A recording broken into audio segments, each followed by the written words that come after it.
April 2015, Sagittarius, this is your month in focus. I'm Dadhichi from astrological.com.au with your horoscope for the month. You know, seriousness seems to be part of the mix right now for many Sagittarians, with that Saturn sort of weighing heavily on your sun sign. And depending on when you're born in Sagittarius, over the next 2.5 years, we'll see, you know, particularly those of you born early in Sagittarius, then you're going to see that this is affecting you particularly right now. But never fear, Mercury's here because it's just moved into your 5th house along with the Sun, Uranus and the South Node, bringing with it a bit of lightness of spirit, a bit of joy, a bit of conviviality, and that can reduce the, you know, the oppressive, gloomy influence of Saturn in the Sun sign. That has its upside too, though. Don't worry about that, because you know, sometimes you do need, as a Sagittarian, to remain a little more focused, and having that concentrative energy of Saturn is perfect for you just now. On the 1st, Mars moves to the 6th house of your horoscope, which is work related. Yeah, this gives you a dynamic energy to, you know, finish off any projects in your working arena. But let me say this, from my experience, I've found Mars in the 6th can cause you to be very, very impulsive. For those of you that aren't particularly happy in your work, you're likely at the drop of a hat to walk out, to retaliate, and to do something that you might regret later. So, you know, the lesson of Mars is to, you know, think things through. Again, fortunately, you've got Saturn, and here's a case in point where having that planet can counteract very much that you know, that irrational sort of behavior of Mars. I was going to say something else there.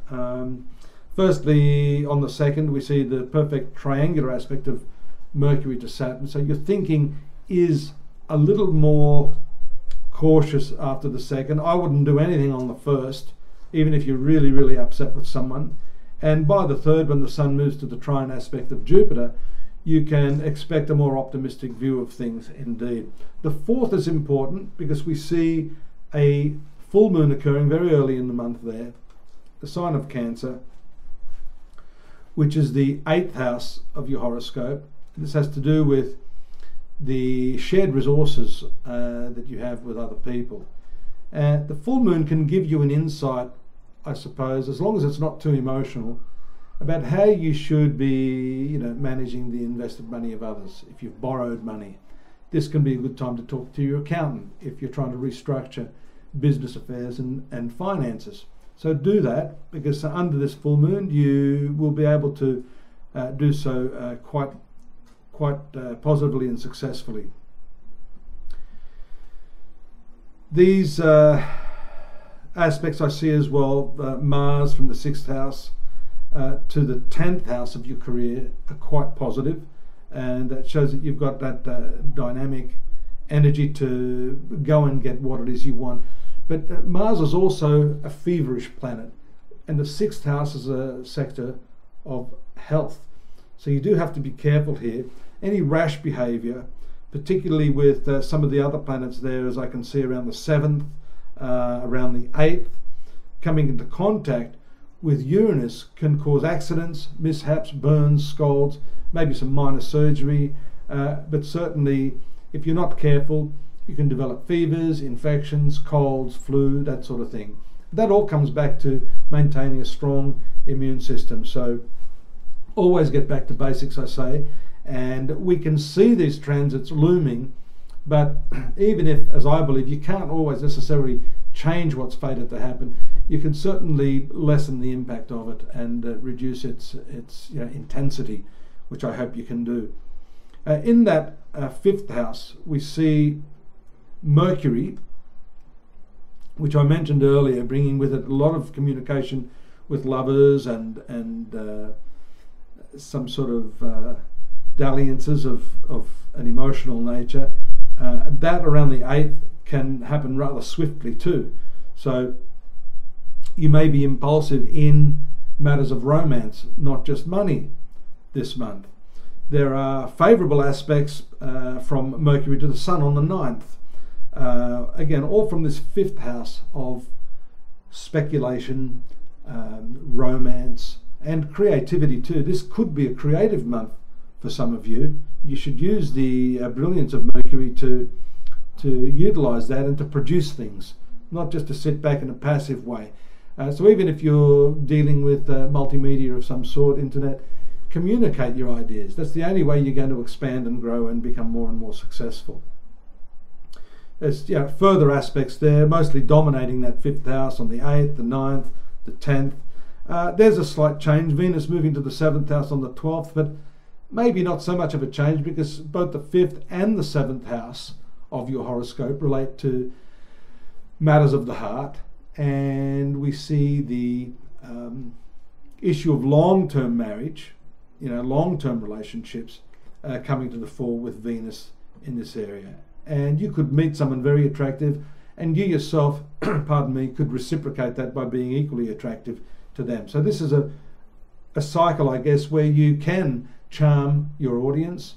For those of you that are working in marketing, in public relations, public speaking, where you're dealing with cameras such as this, you can make a very, very good impact on others. And this I would consider to be quite a successful period for you. Mercury moves to the 6th house.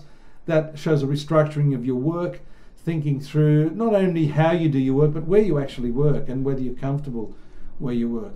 Get your furnishings in order, ergonomic furniture. If you're sitting there or standing in a certain position for the work you do, look at how you can improve your health, your mental well-being, through the types of furniture that you use, through the types of clothing you wear, your shoes, because that impacts on your feet. All these sorts of things are borne out by the transit of Mercury into the 6th house. This 6th house Mercury also casts favourable influence on the 10th house. Communications associated with your work will take place, and these can indeed be very, very good for you in terms of the response that you get. Now's the time to make a push forward and ask for what you want to ask, and ye shall receive, as the good book said. Mars in trine to Pluto on the 22nd. Mercury in trine to Pluto on the 22nd. That's a double whammy there, Mars and Mercury, showing that not only will you have the energy, but you have strong willpower and determination to push through your plans during this cycle. Be careful there, because there may be an opportunity to, I suppose, I don't want to say blackmail, but you could, I suppose, forcefully influence someone, and you don't want them to come back later thinking, you know what, I made the wrong decision. I was really coerced into making this decision. Be absolutely certain that if you're selling something or trying to get someone to agree with you, that it is coming from them.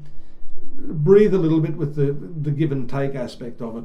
Let them tell you what they want, and then gently persuade them, letting them think that it's them making the decision. Well, I hope to catch you again next month. Do join me at astrology.com.au. This month of April can be studied in more detail with the written text we've put there at the site, along with the daily and yearly readings. And also, if you want a more, broad-based analysis on your personal birth date, you can do that with any of our psychics, including myself, and you can book that there on our site as well. Till next month, have a good one. Take care. Good luck. Bye-bye.